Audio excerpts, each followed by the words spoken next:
இந்த எலெக்ஷன்ல cartoon channel முன்னாடி மட்டுமே உட்கார்ந்திருந்த குழந்தைங்க கூட நியூஸ் சேனல் முன்னாடி உட்கார்ந்தாங்கன்னு சொல்லணும். அந்த அளவுக்கு எல்லா ஏஜ் குரூப் பீப்புளும் பார்த்தீங்கன்னா விஜய்க்கு சப்போர்ட் பண்ணாங்க. சாரி, நம்ம சிஎம் விஜய்க்கு சப்போர்ட் பண்ணாங்க. அது மட்டும் இல்ல, இந்த எலெக்ஷன்ல ஒரு மாற்றம் கண்டிப்பா வேணும் அப்படின்னு சொல்லிட்டு மக்கள் எதிர்பார்த்துக்கிட்டு இருந்தாங்க. அந்த நேரம் விஜய் அவர்கள் நின்னதுனால ஜெயிச்சிட்டாங்க அப்படின்றாங்க.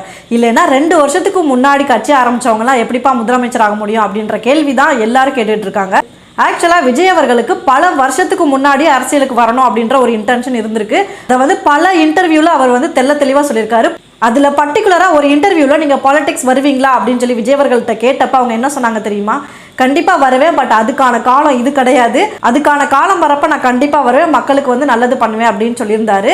அது வரைக்கும் நான் சும்மாவும் இருக்க மாட்டேன், அதுக்கான பேஸை உருவாக்குவேன், அரசியலுக்கு வர்றது ஒன்றும் சாதாரண விஷயம் இல்லை அப்படின்ற மாதிரி கன்வே பண்ணியிருந்தாரு. அதோட நிறுத்தினாரான்னு கேட்டால் இல்லை. தன்னோட நற்பணி மன்றத்தை மக்கள் இயக்கமாக 2009 மாற்றி அதுக்கப்புறம் அதன் வழியாக நிறைய பேருக்கு உதவி பண்ணிட்டு இருந்தாரு. சென்னையில் ஃப்ளட் வந்தப்பையா இருக்கட்டும், ஜல்லிக்கட்டு ப்ரொட்டஸ்டாக இருக்கட்டும், கோவிட் வந்தப்பையா இருக்கட்டும், இந்த மாதிரி ஏகப்பட்ட பிரச்சனை நடந்தப்ப விஜய் அவர்கள் முன்னாடி நின்னது எல்லாருக்குமே தெரியும். தன்னால முடிஞ்ச உதவியை எல்லாருக்குமே அவர் பண்ணிட்டு தான் இருந்தாரு. அதே மாதிரி தமிழர்களுக்கு எந்த இடத்துல ஒரு பிரச்சனை நடந்தாலும் ஆளா குரல் கொடுத்தவர் அவர் தான். அதுக்கப்புறம் அவர் நடித்த படங்கள் எல்லாமே அரசியல் ரிலேட்டடாக வந்துச்சு.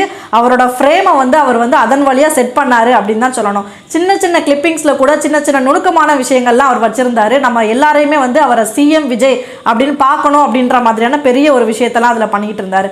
ஃபைனலாக அவர் இந்த எலெக்ஷனில் பண்ண கேம்பெயின் இதெல்லாம் ஒட்டு மொத்தமாக சேர்ந்து தான் இப்போ தமிழ்நாட்டு சிஎம்மாக விஜய் அவர்கள் நிற்கிறாங்க.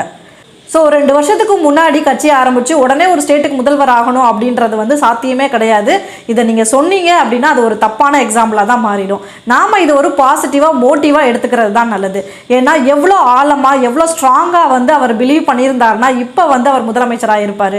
இதே தாங்க நம்மளும் நம்ம லைஃப்பில் இருக்கக்கூடிய கோலை அச்சீவ் பண்ணணும்னு ஸ்ட்ராங்காக பிலீவ் பண்ணோம் அப்படின்னா எவ்வளோ நாள் கடந்தாலும் நமக்கான காலம் வரப்போ கண்டிப்பாக அதை நம்ம வின் பண்ணுவோம். இந்த மாதிரி பல விஷயங்கள் நம்ம டிஸ்கஸ் பண்ணணும் அப்படின்னா நம்ம சேனலை மறக்காமல் ஃபாலோ பண்ணுங்கள். வாங்க நாமளும் பேசலாம் அரசியல். காலம் என்னை கொண்டு போய் ஒரு இடத்துல உட்கார வைக்கும்.